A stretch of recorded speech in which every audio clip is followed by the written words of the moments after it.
नमस्कार। देश देशांतर में आपका स्वागत है। मैं हूं आरफा खानम शेरवानी। भारत ने 7 साल बाद फिर से एक पाकिस्तानी आतंकवादी को जिंदा पकड़ा है। 2008 में अजमल कसाब के बाद अब कासिम उर्फ नवेद दूसरा आतंकवादी है जिसको पकड़ा जा सका है। ये घटना जम्मू कश्मीर के उधमपुर की है। पकड़े गए आतंकी ने अपने 3 साथियों के साथ मिलकर बीएसएफ के काफिले पर हमला किया था। आतंकवादियों ने बीएसएफ की बस पर अंधाधुंध गोलियां चलाईं जिसमें 2 जवान शहीद भी हो गए थे।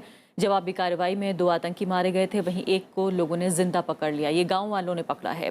क्या मायने हैं एक जिंदा आतंकवादी के पकड़े जाने के? कितना मजबूत सबूत बन सकता है ये पाकिस्तान के खिलाफ? और क्या अब जो पाकिस्तान के साथ बातचीत होनी थी नेशनल सिक्योरिटी एडवाइज़र स्तर की, एनएसए स्तर की, वो बातचीत क्या अब हो पाएगी? अगर होगी भी तो किस तरह से ये बातचीत प्रभावित होगी इन तमाम घटनाओं के मद्देनज़र? क्योंकि इससे पहले गुरदासपुर में हमला हो चुका है और अब ये उधमपुर की घटना, किस तरह से देखा जाएगा भारत पाकिस्तान के बातचीत के मद्देनज़र? मेरे साथ कई मेहमान मौजूद हैं। ए के वर्मा जी हैं, रॉ के चीफ रह चुके हैं। वजाहत हबीबुल्ला साहब हैं, चीफ इंफॉर्मेशन कमिश्नर रह चुके हैं और इसके अलावा कमिश्नर रह चुके हैं जम्मू और लद्दाख के, खासकर ऐसे वक्त में जबकि जो उग्रवाद है वो चरम पर था जम्मू कश्मीर में 1990 से 93 के बीच में। तीसरे खास मेहमान गोपाल कृष्ण अग्रवाल हैं जो कि नेशनल स्पोक्स पर्सन हैं बीजेपी के, और साथ ही वरिष्ठ पत्रकार उर्मिलेश जी भी मेरे साथ मौजूद हैं जिनका कश्मीर पे अच्छा काम है और किताबें भी लिखी हैं उन्होंने। सभी मेहमानों का बहुत बहुत स्वागत है। सबसे पहले ए के वर्मा जी, आपके साथ मैं शुरुआत करना चाहती हूँ कि लगातार इस पर खबरें चल रही हैं कि किस तरह से ये बहुत महत्व है खासकर सिक्योरिटी फोर्सेस के लिए, इन्वेस्टिगेटर्स के लिए, कि एक जिंदा आदमी को पकड़े जाना। लेकिन जिस तरह की दिमागी हालत उस आतंकवादी की नज़र आ रही है, जिस तरह से वो पत्रकारों के सवालों का जवाब दे रहा था, क्या उसे अभी भी अहमियत देंगे आप? इसका पकड़ा जाना तो एक बड़ा सबूत फिर से हिंदुस्तानी इन्वेस्टिगेटर्स के हाथ में आ गया है। लेकिन इससे कोई फ़र्क नहीं पड़ने वाला है, क्योंकि जो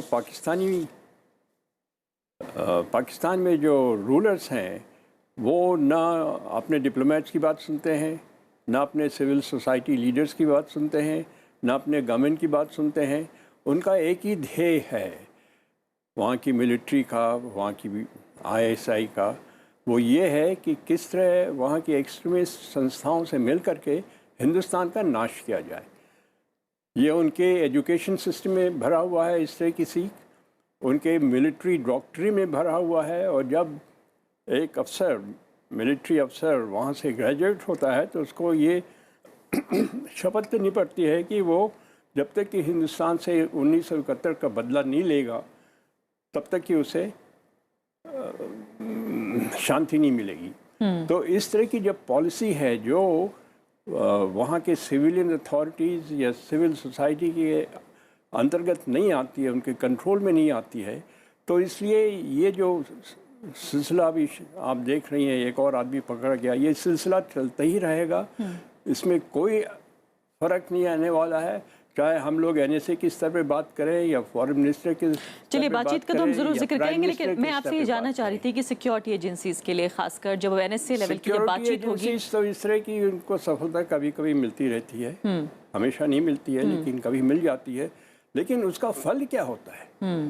अब बम्बई के बारे में इतना प्रूफ पाकिस्तान को दे दिया गया है, दाऊद इब्राहिम के बारे में पाकिस्तान में होने का इतना प्रूफ उनको दे दिया गया है, लेकिन कुछ आगे बात तो बढ़ी नहीं रही है। नहीं, पाकिस्तान ने ये भी कह दिया है, मानने से साफ इनकार कर दिया है कि ये हमारा नागरिक नहीं है, हमारा सिटीजन नहीं है ये। उन्होंने कसाब के बारे में भी यही कहा था, लेकिन प्रूफ तो है। ये खुद ही कहता है, इसने अपने गांव का, अपने माता पिता का, सबका एड्रेस दे दिया है, और इससे ज़्यादा क्या कहना चाहिए। और कितने बहन भाई हैं ये सब भी बता रहा है वो। और वो सब वहाँ मिल जाएंगे, इसका पूरा परिवार मिल जाएगा, उससे कंफर्म हो जाएगा। वजह साहब, क्या आप इस बात से सहमत हैं वाकई के इस बात के कोई मायने नहीं है? क्योंकि अहमियत तो काफ़ी इसको दी जा रही है कि एक बड़ा कैच है ये, और लगातार पाकिस्तान जो है वो इस बात से इनकार करता रहा है कि उसका बहुत हाथ नहीं है सीमा पार आतंकवाद में। मैं इत्तेफाक करता हूँ कि ये जो मनमानी है और जो मिलिट्री लीडरशिप वहाँ है, वह वहाँ की सिविलियन ना समाज का ना सरकार का मानने के लिए तैयार है। किंतु मैं आपका ध्यान आकर्षित करता हूँ, यह जो आर्टिकल निकला है डॉन में 3 अगस्त का, ये एक वहाँ है तारिक खोसा, जो उनके निदेशक रहे हैं फेडरल इन्वेस्टिगेटिंग एजेंसी, बिल्कुल, और ने इसमें इन्वेस्टिगेट किया है। और इसमें ये क्या कहते हैं, जो वर्मा साहब भी कह रहे थे, the following facts are permanent. First, Ajmal Kasab was a Pakistani national whose place of residence and initial schooling as well as his joining a banned militant organization was established by the investigators. Which investigators? Pakistan investigators. Second, the Lashkar-e-Tayyiba LET terrorists were imparted training near Thatta, Sindh, and launched by sea from there. The training camp was identified and secured by the investigators. The casings of the explosive devices used in Mumbai were recovered from the training camp and duly matched. Third, the fishing trawler used by the terrorists for hijacking the Indian trawler in which they sailed to Mumbai was brought back to harbour, then painted and concealed. It was recovered by the investigators and connected to the accused. Fourth, the engine of the dinghy abandoned by the terrorists near Mumbai harbour contained a patent number to which the investigators traced its import from Japan to Lahore and then to Karachi sports shop, from where LET-linked militant purchased it along with the dinghy. So the money trail was followed and linked to the accused who was arrested. Fifth, the ops room in Karachi, from where the operation was directed, was also identified and secured by the investigators. बिल्कुल। इसके अलावा अब क्या चाहिए जब इतनी सब बातें हुई हैं? इससे ये है कि अब आपका प्रश्न है, ये जो ये शख्स नावेद है नाम या जावेद है नाम या क्या है नाम, वो तो नाम बदलता रहता है। इसके पकड़ने से क्या हुआ? अब यह मेरे विचार में इसका महत्व नहीं है कि वह पाकिस्तान का है या पाकिस्तान का नहीं है, या यहाँ का लगाया गया या कहाँ का। यह काम कर रहा था ऑन द बेसिस एक पाकिस्तान के अंदर जो एक एजेंसी है, जैसे इधर लश्कर तैयबा का नाम दिया गया, वह एजेंसी पाकिस्तान के अंदर है, तो उसके आदेशों के हिसाब से वो यहाँ काम कर रहा नहीं, था। आपके इस बात पे भी हैरान है कि वो 12 दिन से यहाँ रह रहा था, वो अपने साथियों के साथ, और हमें पता नहीं लगा। 12 दिनों से रह रहा था या महीने भर से रह रहा था, ये भी अभी तक स्पष्ट नहीं हुआ। और मेरे विचार में मीडिया को भी अभी से ये सारी बातें डिस्क्लोज करने की आवश्यकता नहीं है। इसमें इन्वेस्टिगेशन पूरी तरह से हो जाए फिर बताएं, वरना टीवी पे आता रहता है कि उसने ये कहा वो कहा, हमसे क्या मतलब भाई? जब बाकी इन्वेस्टिगेटर्स हमारे प्रोफेशनल हैं, वो पता कर लेंगे ये सारी बातें और फिर स्पष्टीकरण इसका हो जाएगा। कल कोई एक बहस हो रही थी, एक टीवी चैनल, कोई वहां से कहता है पाकिस्तान का नहीं है, कोई कहता नहीं पाकिस्तान का ही। इसमें बहस करने की आवश्यकता ही क्या है? इसको पकड़ लिया गया है, इससे स्पष्टीकरण होगा कि ये किसके आदेश पे ये काम कर रहा था। पाकिस्तान से आया नहीं आया इससे हमें मतलब है या नहीं है, ये इसका इतना महत्व नहीं है। लेकिन कौन था इसके पीछे, इसका किसके आदेश में कर रहा था? लड़का देखिए, ये जाहिल एक अनपढ़ कोई वहाँ का गांव का लड़का, थोड़ी कोई ऑर्गेनाइजर था। लेकिन इसके नतीजे में हम ऑर्गेनाइजर्स पता कर, और पाकिस्तान के हित में है, जैसे इसके खोसा साहब के ये आर्टिकल से निकलता है, पाकिस्तान के हित में है कि अगर आतंकवादी उसके सॉइल से निकल के आ रहे हैं तो उसका ये कर्तव्य बनता है कि अपनी सुरक्षा के लिए ऐसे लोगों को वो इनकरेज ना करें। जी, उर्मिला जी, कई तरह के सवाल उठ रहे हैं। इससे पहले कि मुख्य मुद्दे पर आए, सवाल ये भी उठ रहे हैं कि क्या वाकई जिस तरह का लाइव टेलीकास्ट हुआ इस टेररिस्ट का, वो कितना अहम था? और दूसरी तरफ टीवी का ही रोल हम चूंकि देखने की कोशिश करें कि अजमल कसाब के मामले में देखा यह गया था कि पाकिस्तानी टेलीविजन चैनल्स ने भी लाइव कवरेज किया था, उसके गांव तक पहुंच गए थे, उसका घर ढूंढ निकाला था और काफी हद तक उन्हें एंटी नेशनल कहा गया था। तो इस बार बिल्कुल पूरी तरीके से पाकिस्तान में ब्लैकआउट कर दिया गया है। देखिए, आप बिल्कुल सही कर रही हैं, और मुझे जहाँ तक याद आ रहा है कि कसाब को लेकर जब पाकिस्तान की सिक्योरिटी एजेंसीज, इंटेलिजेंस एजेंसीज और वहाँ की हुकूमत भी इनकार कर रही थी कि वो पाकिस्तानी नहीं है, तो पाकिस्तान के ही एक चैनल और एक अखबार ने बाकायदे उसके गांव का विज़िट किया था, उसके इलाके में गए थे, उसके यहाँ तक कि परिजनों से भी मिले थे। और पाकिस्तानी मीडिया ने पहले, इंडियन मीडिया ने भी नहीं, सबसे पहले पाकिस्तानी मीडिया ने इस्टेब्लिश किया कि वो पाकिस्तानी ही है और उसके घर द्वार के बारे में सबको जानकारी दी। इस बार ब्लैकआउट जरूर पहले दिन किया गया कल, लेकिन मैं समझता हूं कि इस मामले में भी बहुत सारी जो खोज पड़ताल है, इंडियन एजेंसीज जो पूछताछ उससे कर रही होंगी वो, प्लस पाकिस्तानी जो प्रेस है, पाकिस्तान का प्रेस, खासकर वहाँ के चैनल्स, वहाँ के अखबार अंग्रेजी के, मैं मानता हूँ कि उसमें बहुत सारे ऐसे एक section of Pakistani media is very proactive, और वो कम से कम कई मामलों में तो मैं देखता हूं कि वो हिंदुस्तानी मीडिया से भी ज़्यादा जुझारू हैं। मार्शल लॉ के सामने, तानाशाही और निरंकुशता के सामने वो तने रहे हैं। जबकि मैं आडवाणी जी के शब्दों में कहूं तो भारतीय मीडिया एक छोटा सा झटका आया अपने देश में ऑटोक्रेसी का, तो वो रेंगने लगा था। ये मेरे शब्द नहीं है, आडवाणी जी के शब्द हैं। लेकिन दो महत्वपूर्ण जो बातें हैं उल्लेश जी, मैं आपसे प्रतिक्रिया ये लेना चाहती हूँ कि एक तरफ वर्मा जी ये कह रहे हैं कि कोई फायदा नहीं है इस बात का, पाकिस्तान किसी भी तरह से मानने को तैयार नहीं है, खासकर जो मिलिट्री एस्टेब्लिशमेंट है उसकी आंखों पर पर्दा पड़ा हुआ है और भारत दुश्मनी को लेकर वो आगे बढ़ते हैं। दूसरी तरफ वजाहत साहब ये कह रहे हैं कि कहीं ना कहीं ये पता लग सकता है कि उसके आका कौन है, कौन उन्हें भेज रहा है, न सिर्फ भारत के हित में ये है बल्कि पाकिस्तान के खुद के लिए जो सिविलियन गवर्नमेंट है उसके लिए भी महत्वपूर्ण हो सकता है, ये एक की बन सकती है। देखिए, मैं ये जो लड़का दिखा है कल टेलीविज़न चैनलों पर, जिसको बड़े ही अद्भुत ढंग से दिखाया गया, पूरा लाइव टेलीकास्ट हुआ और वहाँ पर कुछ सिपाही बोल रहे हैं, कुछ गांव वाले बोल रहे हैं, वो अद्भुत दृश्य था मीडिया के हिसाब से और इस्टेब्लिशमेंट के हिसाब से। वो मुझे नहीं लगता है कि उसमें कहीं से भी सीरियसनेस थी, इस्टेब्लिशमेंट की तरफ से भी सीरियसनेस नहीं दिखी, मीडिया की तरफ से भी नहीं दिखी, वो अलग बात है। लेकिन मैं ये कहूँगा कि जब तक इसके बारे में ठोस जाँच पड़ताल नहीं हो जाती, एक जर्नलिस्ट के रूप में मैं इस पर कोई निष्कर्ष वाला कमेंट नहीं करूँगा। लेकिन मैं ये जरूर कहूँगा कि भारत और पाकिस्तान को खासकर उफ़ा के बाद जो पहल दोनों देशों की तरफ से हुई है वो डिरेल नहीं होनी चाहिए। ये एक ऐसा मौका आया है खासकर नई सरकार के बाद। उमलेश जी, मैं गुजारिश करूंगी, हम बातचीत पर आएंगे लेकिन पहले इस घटना को समझ लेते हैं कम से कम कि जिस तरह से गुरदासपुर और उधमपुर में जिस तरह की घटनाएं हुई हैं वो किस तरह से जो आतंक है और खासकर जो सीमा पार आतंक है वो किस तरह से इस बात को साबित करता है कि पाकिस्तान लगातार डिनायल मोड में जी रहा है। बातचीत पर हम जरूर आएंगे, लेकिन ये बताइए कि क्या आप इसको भी महत्व मानते हैं इसका भी कि खासकर जम्मू जो क्षेत्र है उसको अब एक टारगेट बनाने की कोशिश हो रही है? आपने कश्मीर बहुत बार सफर किया है, आप जानते हैं अच्छे तरीके से, क्या आपको लगता है कि वापस एक तरह से बेस बनाने की कोशिश हो रही है जम्मू को? नहीं, देखिए, जहाँ तक पाकिस्तान से इन्फिल्ट्रेशन का सवाल है ये कोई नई बात नहीं है और वेल इस्टेब्लिश फैक्ट्स हैं कि लगातार होती रही है। बीच बीच में कई बार थोड़ा सा कमी आती है लेकिन फिर शुरू हो जाता है सिलसिला। और जहाँ तक जम्मू क्षेत्र का सवाल है, देखिए राजौरी और पुंछ में तो लगातार गोलाबारी होती रही है, लोगों का आना जाना रहा है। एक तरफ हमारी बस भी जाती रही, उनकी आती रही है, और दूसरी तरफ इन्फिल्ट्रेशन का भी दौर चलता रहा एक दौर में। लेकिन ये जरूर मैं कहूँगा कि पिछले 10-1 सालों में जम्मू कश्मीर के हालात जो सुधरे हैं उसमें सरहद पार का भी जरूर कोई न कोई ऐसी स्थितियां वहां हैं, वहां की जियोपॉलिटिक्स का भी कोई रिफ्लेक्शन है।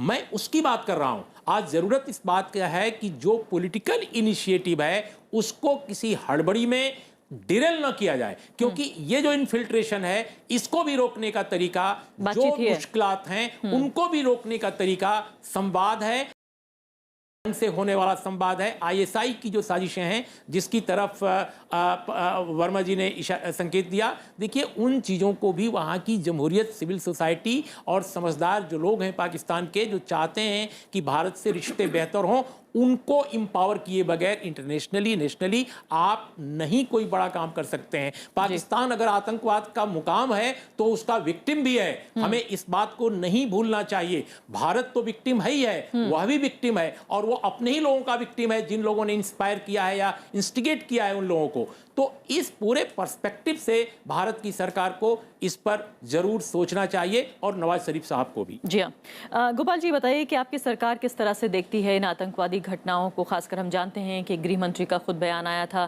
खासकर अगर पंजाब की घटना का हम जिक्र करें कि इसमें पाकिस्तान की तरफ से आतंकवादी, हालांकि बहुत ही केयरफुली क्राफ्टेड शब्द थे उनके, काफ़ी सावधानी से शब्दों को कहा गया था कि पाकिस्तान की तरफ से आए लगते हैं आतंकवादी, ये कहा जा सकता है। पाकिस्तान ने उस बात से इनकार किया। अब उधमपुर में यहाँ पर हमने देखा है एक जिंदा आतंकवादी पकड़ा गया। क्या विचार क्या हैं आपकी पार्टी के इसको लेकर? नहीं, देखिए इसमें पार्टी का तो स्टैंड क्लियर है, क्योंकि हम बातचीत की तरफ तो बढ़ना ही चाहते हैं और यह एक फैक्ट अब होता जा रहा है कि पाकिस्तान के आतंकवादी आते हैं और उनके उसमें पार्टिसिपेशन होता है, फिर वो डिनायल करते हैं और प्रूफ देने के लिए हमें कोई पाकिस्तान को प्रूव करना है। मुझे नहीं लगता कि सरकार सोचते कि हमें पाकिस्तान को प्रूव करना है। इंटरनेशनल कम्युनिटी में भी ये बात बहुत इस्टेब्लिश्ड है। अब तो ये एक लीगल प्रोसेस है कि वो पाकिस्तान से आया और हमारे लिए यह इस्टेब्लिश्ड फैक्ट है कि पाकिस्तान टेररिज्म में एक्टिविटी में इन्वॉल्व है और वहाँ पे 2 लोग हैं, एक तो सिविल जैसे गवर्नमेंट है और वहाँ की जो मिलिटेंसी है या जो आर्मी है वो खुद ही इंटरनल कॉन्फ्लिक्ट इतना है, उससे ऊपर बढ़ के हमें अगर आगे बढ़ना है तो जो NSA लेवल टॉक्स हैं या वो है उसको उस तरह से देखना है। नहीं, आप मिलिट्री एस्टैब्लिशमेंट में भी हमने देखा, आप मिलिट्री एस्टैब्लिशमेंट का जिक्र कर रहे हैं और सिविलियन गवर्नमेंट का जिक्र कर रहे हैं। वो जाहिर है हम जानते हैं कि एक दूसरे के साथ वो काम भी करते हैं, अलग अलग उनके विचार भी हैं, भारत को लेकर भी विचार अलग अलग हैं, जिस तरह से वर्मा जी ने भी जिक्र किया। लेकिन फिलहाल जिस तरह के हालात नजर आ रहे हैं, जिस तरह से सीधे तौर पर हाथ अगर इन्वेस्टिगेटिव एजेंसीज की बात माने तो पाकिस्तान का नजर आता है, ऐसे में क्या हमें बात आगे करनी चाहिए? अब असली मुद्दे पर आ जाते हैं कि क्या जो 23-24 अगस्त को बातचीत होने की उम्मीद है, जिसपे अभी पाकिस्तान के जवाब का इंतजार है, जो NSS स्तर की बातचीत होनी है, क्या वो होनी चाहिए? नहीं, मेरे ख्याल से तो अब तो और भी ज़्यादा ज़रूरत लगती है, क्योंकि जैसे उर्मिलेश जी ने भी कहा, बाकी ने भी कहा कि हमारा केवल एक एम नहीं है कि पाकिस्तान से टेररिज्म को सपोर्ट कर रहा है ये प्रूव करना, यह तो एक part of the whole process है। लेकिन असली में क्या है कि हमें आगे बढ़ना है और पाकिस्तान की सिविल गवर्नमेंट को एंगेज करके आगे अगर पाकिस्तान को भी आर्थिक विकास, जो अगर पाकिस्तान की स्थिति बहुत खराब होती है, जिस तरह आर्थिक रूप से वो गिरता जा रहा है, तो उसके और नेबर कंट्री है, तो कहीं ना कहीं हमें इस सारे प्रोसेस में डिस्कशंस को आगे लेके इस सॉल्यूशन का इस सारे प्रॉब्लम का लॉन्ग टर्म सॉल्यूशन निकालना है, और वो NSA लेवल टॉक्स और आगे बढ़ने के साथ। मुझे बहुत क्लैरिटी आपकी बात से इसलिए नहीं मिल रही है क्योंकि आप ही की सरकार में विदेश मंत्री भारत की सुषमा स्वराज, उन्होंने कहा था कि जब तक आतंक का पूरे तरीके से सफाया नहीं हो जाता, जब तक कि पाकिस्तान आतंकवाद करना बंद नहीं करता, तब तक हम बातचीत नहीं करेंगे। उसके बाद हमने देखा कि उफा में बातचीत हुई, कहीं ना कहीं सरकार नीचे उतर के फिर बातचीत की, फिर इस तरह के स्टेटमेंट आते हैं कि हम बातचीत नहीं करेंगे, फिर ये आतंकवादी हमला हुआ है, फिलहाल एक जिंदा आतंकवादी को पकड़ा गया है, और आप ये कह रहे हैं कि बातचीत ही एक हल है। नहीं, देखिए, ये जो नीचे उतरना, जिसको आप नीचे उतरना कह रहे हैं, हम उसको कह रहे हैं आगे बढ़ रहे हैं। आगे बढ़ना है, बातचीत के थ्रू ही तो रेजोल्यूशन होगा। और कहीं भी हमारी गवर्नमेंट भी इस बात में बिल्कुल स्पष्ट है कि अगर आतंकी हमला होता है या मिलिट्रिकल एक्शंस पाकिस्तान की तरफ होता है, उसका उतना ही मुंह तोड़ जवाब मिलिट्री फोर्सेस के थ्रू भी दिया जाएगा, और उसको हमारी सिक्योरिटी सिस्टम्स को भी स्ट्रॉन्ग करके उन सारे आतंकी हमलों को रोकने का पूरा प्रयास किया जाएगा। चलिए, अच्छी बात है अगर आप ये कह रहे हैं कि आतंक का जवाब आतंक से, हम आतंक का जवाब, आर्मी का जवाब आर्मी से, आतंक का जवाब रोकना और सिक्योरिटी। नहीं, क्या आप रक्षा मंत्री की बात को दोहरा रहे हैं? वो कह रहे थे कि तीसरी बात है,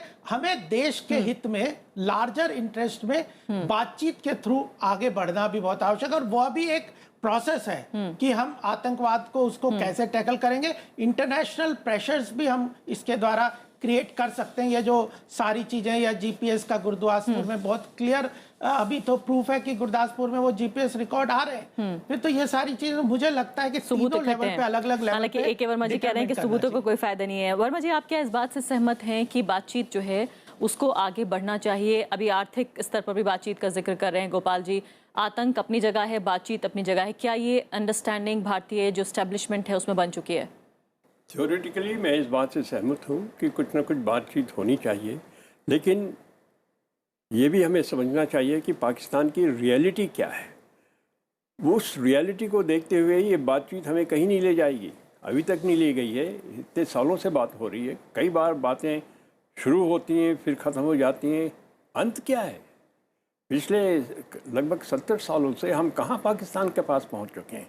उनकी नीतियाँ वही हैं जो 1947 में बनी थी, बल्कि उससे और भयानक होती रही हैं हिंदुस्तान के लिए। लेकिन मुझे तो कोई उम्मीद नहीं होती है कि इन तरह के बातों से हम कहीं पहुंच पाएंगे। अगर हमें कहीं पहुंचना है तो हमें पहले ये अपने आप को डिसाइड करना है कि इस तरह के आतंकवाद का जवाब हम किस तरह दे सकते हैं, और वो पब्लिकली देशवासियों को बताना होगा, सरकार को, कि ये हमारा तरीका है और इस तरह हम आगे बढ़ने वाले हैं। बहुत महत्वपूर्ण बात है जो कर रहे हैं फिलहाल, काफ़ी महत्वपूर्ण बात है जो आप ये कह रहे हैं कि आखिर पाकिस्तानी जो आतंकवाद है उसका मुकाबला एक देश के तौर पर कैसे किया जाएगा, उस पर एक पब्लिक ओपिनियन भी चाहिए। जी हाँ, हमारी सरकार इस बात को कहने से हिचकिचाती है। वो इधर उधर गोल मटोल तरीके से कुछ इशारा करती है, लेकिन ये तो बिल्कुल कॉन्क्रीट तरीके से कहना चाहिए कि देखिए इस तरह के ये लोग आ रहे हैं, हम इसका मुकाबला किस तरह करेंगे।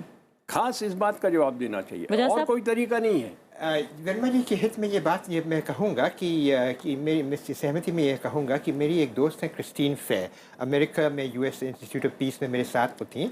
उन्होंने एक पुस्तक अभी लिखी है पाकिस्तान के सेना के बारे में, गोइंग इट्स ओन वे, कि जिस प्रकार से उससे कहते हैं 1947 से ही जो नीति बनी है पाकिस्तान की भारतवर्ष के बारे में, वह उसकी सेना ने डिक्टेट किया है। उनके सिविलियन एडमिनिस्ट्रेशन का बहुत कम इसमें, किंतु मेरा फ़र्क इसमें ये होगा कि अब बदलाव आ रहा है। मैं किस लिए कह रहा हूँ बदलाव आ रहा है? एक तो ये जो आर्टिकल मैंने पढ़ के सुना है, ये पहले पब्लिश शायद ना हो पाता, और निदेशक फेडरल इन्वेस्टिगेटिंग एजेंसी का आर्टिकल है, जिन्होंने इसमें स्पष्ट तौर पे ये स्वीकार किया कि ये सारा पाकिस्तान के सॉइल से सारी चीज़ें हुई थी। उनका ऑफिस कराची के अंदर था। नहीं, ये तो बात पाकिस्तानी साइड की रही, लेकिन जो वर्मा जी बहुत महत्वपूर्ण सवाल उठा रहे हैं कि भारत में इसको लेकर क्या कंसेंसस है, कि हम कैसे जवाब देंगे। कम टू दैट, अब जब बदलाव आ रहा है इस प्रकार का, तो भारत के हित में ये होगा कि हम ये प्रयत्न करें कि वे जो वहाँ फोर्सेज हैं जो चाहते हैं कि नहीं भारतवर्ष के साथ, और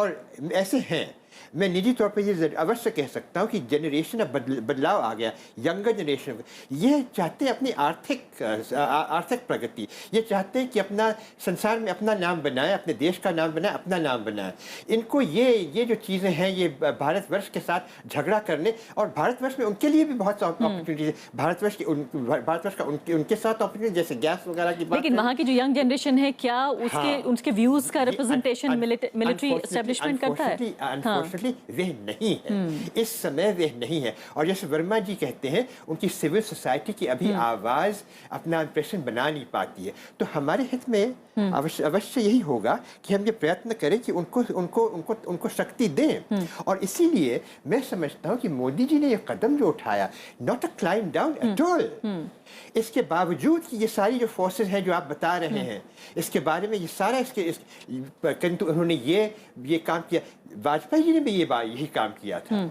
उनको भी जब वो बस लेके गए थे, और उसका नतीजा क्या हुआ? कारगिल हुआ, किंतु वो बस लेके गए थे, उनमें ये वीरता थी। और इतिहास में ये दर्ज होंगी बातें, ऐसा नहीं है कि इतिहास इसको याद नहीं रखेगा। इसी प्रकार से मोदी जी ने उफा में उनसे जाके तफसील से बातचीत की, और ये जो हल होगा, इसका हल केवल दो तरीके हैं, या तो हम युद्ध का, और जाने वो तो हम नहीं करते, या बातचीत करें। बातचीत का ये मतलब नहीं कि हमको गले लगा ले। लेकिन वर्मा जी, क्या आपका इशारा युद्ध की तरफ तो नहीं था जब आप ये कह रहे थे कि अब हमें तय करना होगा कि हम कैसे मुकाबला करेंगे? क्या ये एक विकल्प है? युद्ध, उनके जो सेना के प्रमुख हैं वो कहते हैं कि हम युद्ध की तैयारी में लगे हुए हैं। अगर वो युद्ध हम पे थोप दें तो हम क्या करेंगे? लेकिन पहल तो नहीं करेंगे हम सर्टनली कोई अपनी तरफ से युद्ध की पहल नहीं कर रहे हैं, और न करेंगे।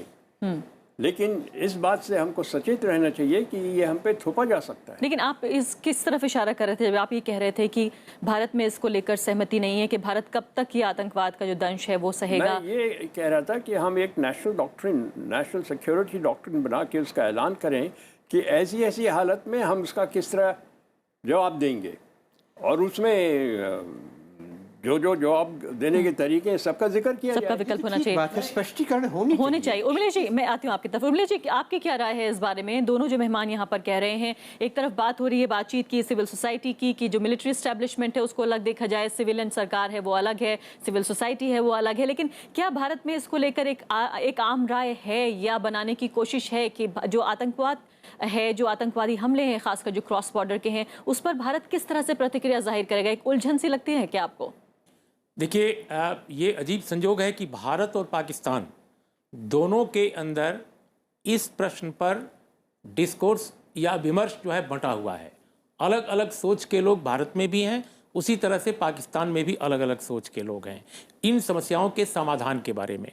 मेरा ये मानना है कि पाकिस्तान में जो सिविल सोसाइटी के एक बड़े सेक्शन में लोग हैं जो चाहते हैं कि जो वर्षों बरस से जो चल रहा है वो थमना चाहिए। आर्थिक प्रगति के दौड़ में पाकिस्तान बहुत पीछे छूटा है, उससे उसको निजात मिलनी चाहिए, और ये तभी संभव होगा जब भारत से रिश्ते बेहतर हों। वहाँ के पॉलिटिकल इस्टेब्लिशमेंट में बहुत सारे लोग हैं, इवन डिप्लोमेसी में बहुत सारे लोग हैं जो इस तरह का सोच रखते हैं। मीडिया में भारी संख्या में ऐसे लोग हैं। तो मेरा ये मानना है कि हमें उन लोगों को जो पाकिस्तान में ये सोच रखते हैं निराश नहीं करना चाहिए। जो मिलिट्री स्टेब्लिशमेंट में या जो इंटेलिजेंस वहाँ की जो एजेंसीज हैं उसमें जो इस तरह के निगेटिव एलिमेंट्स हैं, जो युद्ध में केवल समाधान खोजते हैं, उनको आइसोलेट करने का एक प्रोसेस जरूर उसको मजबूत करना चाहिए। और वर्मा जी कह रहे हैं कि अगर थोपा जाए हमारे ऊपर तो बिल्कुल मैं ये मानता हूँ, क्या आतंकवाद एक परोक्ष युद्ध नहीं है? मैं बिल्कुल मानता हूं कि आतंकवाद भी एक तरह का परोक्ष युद्ध है, लेकिन उसका समाधान भी युद्ध नहीं है। युद्ध दुनिया में किसी भी बड़े मसले का समाधान आज की तारीख में नहीं है, और भारत और पाकिस्तान के मामले में तो बिल्कुल नहीं है। तो मैं ये मानता हूं कि प्रॉक्सी वार जिसे आप कहते हैं कि हम प्रॉक्सी वार को लोग कहते हैं कि साहब इसका समाधान भी युद्ध है, बिल्कुल नहीं है। उसका भी समाधान एक सार्थक किस्म की पहल है जो दोनों देशों के सार्थक लोगों की तरफ से होनी चाहिए। और एक बात बिल्कुल कहकर मैं अपनी बात कंक्लूड करूंगा कि देखिए, आतंकवाद का या भारत पाकिस्तान के रिश्तों की ये जो पेचीदगियां हैं उनको लेकर न तो पाकिस्तान में और न तो भारत में भी किसी भी तरह के पोलराइजेशन की पॉलिटिक्स को बल दिया जाना चाहिए। ये भी बहुत महत्वपूर्ण बात है जो आप ये कह रहे हैं कि किस तरह सोसाइटी, जैसे आप पाकिस्तान कहते हैं या वहाँ पर हिंदुस्तान कहते हैं, कैसे बढ़ जाता है समाज, ये भी हमने देखा है। गोपाल जी, आखिरी बात। हाँ, मैं ये कहना चाहता हूँ कि पहले तो हमें ये देखना चाहिए कि जो वहाँ की मिलिट्री है या ये जो ISI है, ये लोग, इनकी एक वेस्टेड इंटरेस्ट है इस चीज़ में, और मुझे नहीं लगता कि वहाँ अपने यहाँ भी उनको इतना सपोर्ट है। जैसे कहा कि आर्थिक पर स्टेज पे भी देखें तो दुबई से होते हुए बहुत सा आता है भारत में, पाकिस्तान से वहां जाता है, कितनी कॉस्ट होती है दोनों देशों को, तो यह बात वो लोग भी समझते हैं। दूसरी बात क्या है कि जो आतंकवाद वाला प्रॉक्सी वार के लिए तो हमें काउंटर इंसर्जेंसी मेथड्स देखने पड़ेंगे, इंटरनल सिक्योरिटी स्ट्रेंथन करनी पड़ेगी। हम पाकिस्तान की तरह आतंकवाद के ऊपर तो डिपेंड नहीं कर सकते, तो हमें उसको अपने यहाँ पे ये स्ट्रेंथन करना पड़ेगा। मिलिट्री जवाब तो मिलिट्री के लिए जो अगर अटैक्स होते हैं या जो वो बॉर्डर स्किर्मिशेस जो करते हैं उसके लिए तो हम बहुत स्ट्रॉन्ग जवाब देंगे और वो दे भी रहे हैं। तो यह 3 लेवल पे, यानी आखिरी बात ये हुई कि अगर आतंकवाद होता है उसका जवाब उसी तरीके से दिया जाएगा। इंसर्जेंसी का मैकेनिज्म, इंटरनल सिक्योरिटी के स्ट्रेंथनिंग से आर्मी और मिलिट्री को उसको उसी तरह से जवाब देना और बातचीत को बढ़ा के। लेकिन आपकी सरकार अब बातचीत करती रहेगी, हर स्तर पर बातचीत करेगी। बातचीत इसके हल की तरफ जाने के लिए केवल एक एंगेज करना ही केवल बात नहीं है, इंटरनेशनल लेवल पे भी आज हमारी लेकर जाएंगे स्टेज है भारत की और पाकिस्तान की, balance of power in international diplomacy में भी बहुत फर्क आ गया। तो हमें अपनी जो चेंज ऑफ पोजीशन है उसको समझ के अब काम करना चाहिए। आज से 10 साल 20 साल पहले जो हमारी डिप्लोमेटिक स्टेज थी इंडिया की, वो उससे बहुत हम फर्क हो। आखिरी बात में मैं एक लाइन जोड़ना चाहूंगा कि देखिए, एक दौर याद कीजिए जब वाजपेयी जी ने जो इनिशिएटिव लिए थे और उनका अच्छा परिणाम भी दिखा था, लेकिन पाकिस्तानी जो आर्मी थी उसके गलत फैसलों से या पहलकदमियों से सारा कुछ डिले हुआ, लेकिन फिर भी उन्होंने आशा नहीं छोड़ी। एक दौर आया जब मनमोहन सिंह जी आए, उन्होंने हवाना से जो शुरुआत करी, इसके बाद परवेज मुशर्रफ और उनकी कई मीटिंग्स हुई और उसी समय मुझे याद है 4 पॉइंट फार्मूला सामने आया। 4 पॉइंट फार्मूले पर बहुत सारी बात आगे नहीं बढ़ी। इसके बावजूद जो वो पहल थी, उस पहल का परिणाम यह हुआ कि जम्मू कश्मीर में इन्फिल्ट्रेशन कम होने लगा, आतंकवादी हरकतें कम होने लगी, जो स्थानीय डोमेस्टिक माने कश्मीर के अंदर जो इस तरह के दहशतगर्द थे उनमें भारी कमी आई। और कुल मिलाकर अगर देखा जाए, मनमोहन सिंह को बिल्कुल उनकी आलोचना करने वाले लोग भी मानेंगे कि कश्मीर उनके कार्यकाल में काफी शांतिपूर्ण था और बेहतर स्थिति को पाया। तो मैं समझता हूं वो पॉलिटिकल इनिशिएटिव था। ये बात अलग है कि परवेज मुशर्रफ के जाने के बाद भी मनमोहन सिंह जी ने, उनकी सरकार ने जो बातचीत जारी रखी, जी आगे बढ़ाया। एक लेवल पर आकर चीजें स्थगित हुई, नहीं तो आज हालात कुछ और होते। इस पहल को आगे बढ़ाने की जरूरत है। नहीं, बिल्कुल आखिरी बात, बिल्कुल खत्म हो चुका है समय। मुशर्रफ साहब ने खुद एक्सेप्ट किया, कुलदीप नैयर के पीछे एक स्टेटमेंट आया था कुलदीप नैयर जी का कि ये जो प्रोसेस था उसको डीरेल वहां के लोगों ने किया। यह भी बहुत इस तरह के बयान जरूर आए हैं। फिलहाल बहुत बहुत शुक्रिया सभी मेहमानों का। तो साफ तौर पर दोनों तरफ इस तरह के फोर्सेस मौजूद हैं जो बातचीत को डीरेल करना चाहते हैं। उनमें से आतंकवाद भी एक तरीका है जो बातचीत को डीरेल करना चाहता है, लेकिन फिलहाल कम से कम यहाँ सरकार की तरफ से बैठे हुए प्रतिनिधि तो ये कह रहे हैं कि बातचीत आगे बढ़ेगी। अब देखते हैं कि 23-24 तारीख को जो बातचीत लगभग तय लग रही है NSA स्तर की, वो हो पाती है या नहीं। फिलहाल इसी के साथ अभी के लिए इतना ही। सभी मेहमानों का शुक्रिया, नमस्कार।